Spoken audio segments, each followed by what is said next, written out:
Today's topic, why you need to make the most of each day. Now, this topic is personal to me, but also incredibly relevant to every person, regardless of whether you're a student, a nurse, or a nurse educator.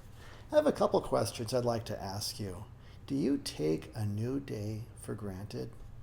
Do you find it easy to get caught up in the tyranny of the urgent, the busyness of the urgent things that need to be done, the to-do lists that each one of us have, but find it easy to neglect that which is really most important in your life, the relationships around you?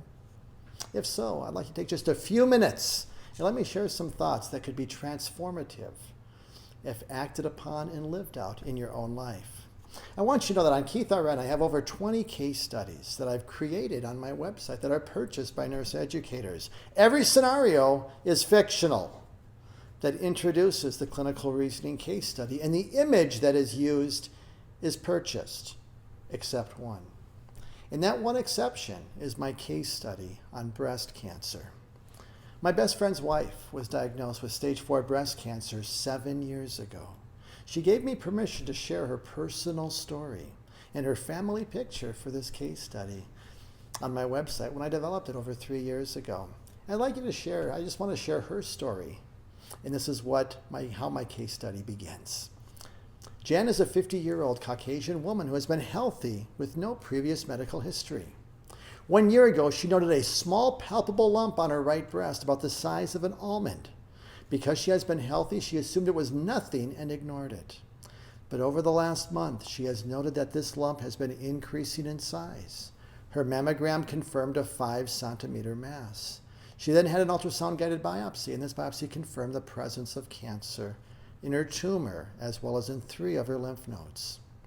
The MRI scan revealed that she also has a small tumor on her lumbar spine, which made this diagnosis stage 4. Her personal social history. Jan has 4 children under the age of 17. She has no personal or family history of breast cancer.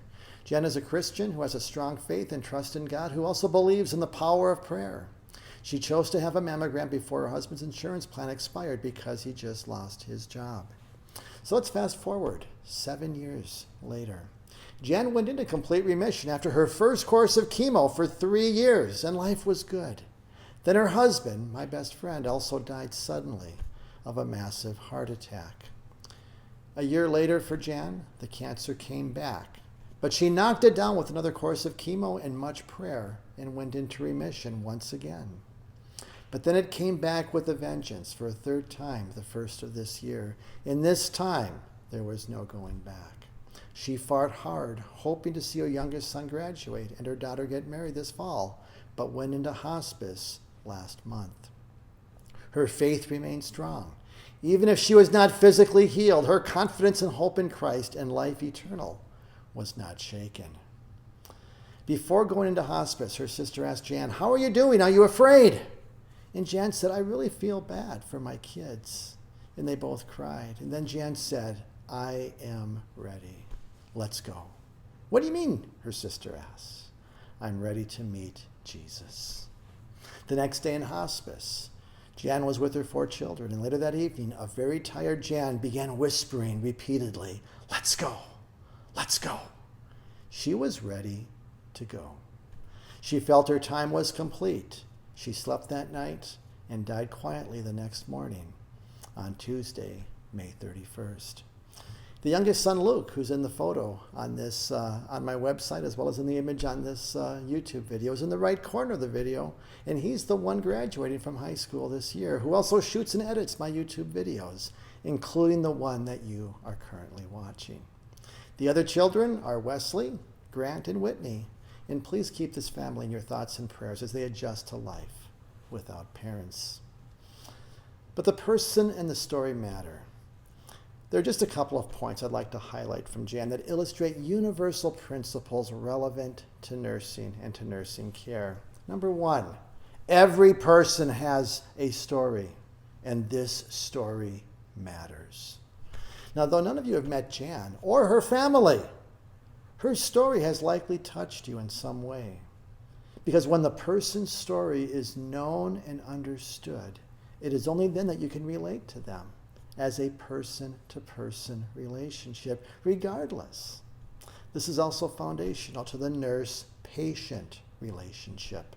I think it's important to really look back and say, what is caring? How do we define it? Well, Patricia Benner captured this emphasis and defined caring beautifully when she said, it occurs when the patient and their experience and what they're going through matter to the nurse.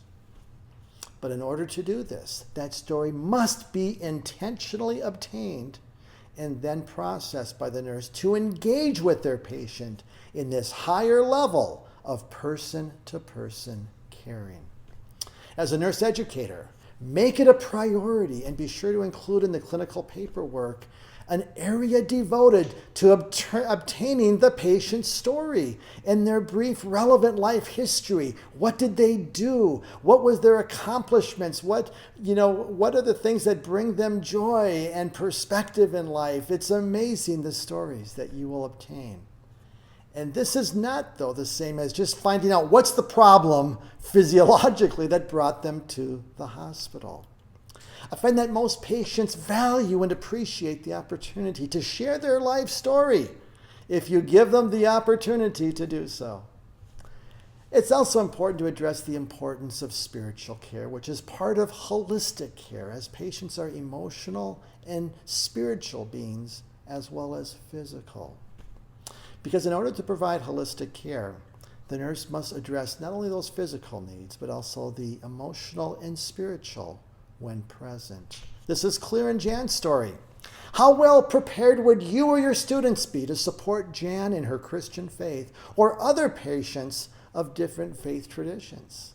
This is a current weakness in nursing education because in one survey, 87% of nursing programs across the country do not intentionally address and integrate how to provide spiritual care in the curriculum. And this needs to change. If your program does not integrate spiritual care in the curriculum, do what is needed to be a change agent and bring needed change. To help bring this needed change, I've created a unique resource to help nurse educators incorporate holistic care that includes spiritual care in my Clinical Dilemma series of case studies. And this workbook contains 15 case studies on 4 categories of patient dilemmas: ethical, spiritual, and others related to professional practice that really make that emphasize the holistic aspect and the psychosocial aspects of patient care that every nurse needs to practice. But unfortunately, a patient, for example, in spiritual distress doesn't always happen, but the nurse must be prepared. And so this series is, the link is in the description. Check it out and see if this could be a resource that could benefit and help you in your program. In closing, I find it all too easy to be caught up in the tyranny of the urgent and focus on getting our to-do list done, but neglect that which is really most important, which doesn't demand our time intentionally, like the urgent of getting that test done, studying for this, preparing for this, those relationships that are really most important with our friends, family, and our God are not screaming at us to spend time or to go there. But yet they really are most important, and we need to schedule that time. We need to create margin or those blank spaces where we take some time, more importantly, for ourselves and cultivate our own inner life as well. It's important to live wisely and with intention in this world. And to do so, I believe it's imperative to have the heart and mindset of the psalmist who wrote in Psalm 90:12, teach us to realize the brevity of life so that we may grow in wisdom. And this theme is also expressed in the New Testament by James, who wrote, how do you know what your life will be like tomorrow? Your life is like the morning fog. It's here a little while, and then it's gone. Regardless of your faith background, these principles provide an opportunity to reflect upon your current life priorities and determine if there is a need to make any corrections. Better to do that now than before it is too late. Thank you.